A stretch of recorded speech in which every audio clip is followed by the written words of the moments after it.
Salam hörmətli izləyicilər. Bu günləri Binəqədi rayonu Binəqədi qəsəbəsində gözəl bir otaq satışa çıxartmışıq. Ev super bir evdir. Həyətində rahatçılıqla, 2 dənə maşın rahatçılıqla gedir. Aslanıqqa dayanacaq yaxın bir məsafədə. Gözəl bir qiymətə satılır, şok bir qiymətə. Elə bir qiymət deyil ki, yəni yeni hədiyyəsi, Şaxta babanın hədiyyəsi bu evimizdir. Ətrafı çəkək.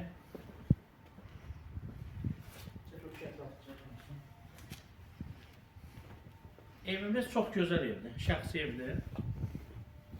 Xərcilərin yanında saxladı. Bugün ətraflı baxaq.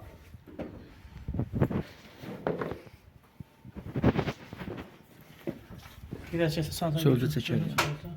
Daxil oldu koridorumuza. Bu da birinci geniş bir koridor qarşılayır. Bir ətraflı baxaq. Sağdan sağ tərəf aşağıda bir ətraflı baxaq. Evimiz gözəl bir qiymətə, şok bir qiymətə Binəqədi rayonu, Binəqədi qəsəbəsi. Aslında 3 otaqlı ev neçəyə? Bu yavaş demək işləsimizə. 3 otaq ev 55 bin manata. Cavabda. 55 bin manata 2 dənə maşın yaradır. Yavaş deyəndə heç kəs bir şey etmə. Qonum qonşu deyişə, qonum qonşu risk alır. Evi sizə satıram. Bax, solda belə gözəl bir evimiz var. Bir baxaq. Ətraflı baxaq. Daxil olduq salonumuza. Bəh. Gəl orada, qardaş. Bax, maşallah. Evə bax, kukla kimi, gözəl. Astronovka dayanacaq yaxın bir məsafədə 3 otaqlı həyət evi. Kombisi. Mətbəx mebeli. Astronovka dayanacağa yaxın bir məsafədə gözəl şok bir qiymətə. Neçəyə qardaş? 55 bin manata.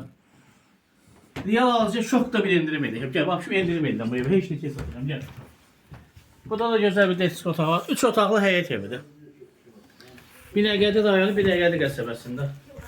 Astronovka dayanacaq yaxın bir məsafədə. Heç neçə, 55 bin manata. Profildə nömrələriniz var. Zəng gələ gəl bu ev sağ qismət olsun inşallah. O gün o marşrut evin yanından gidiyor. O da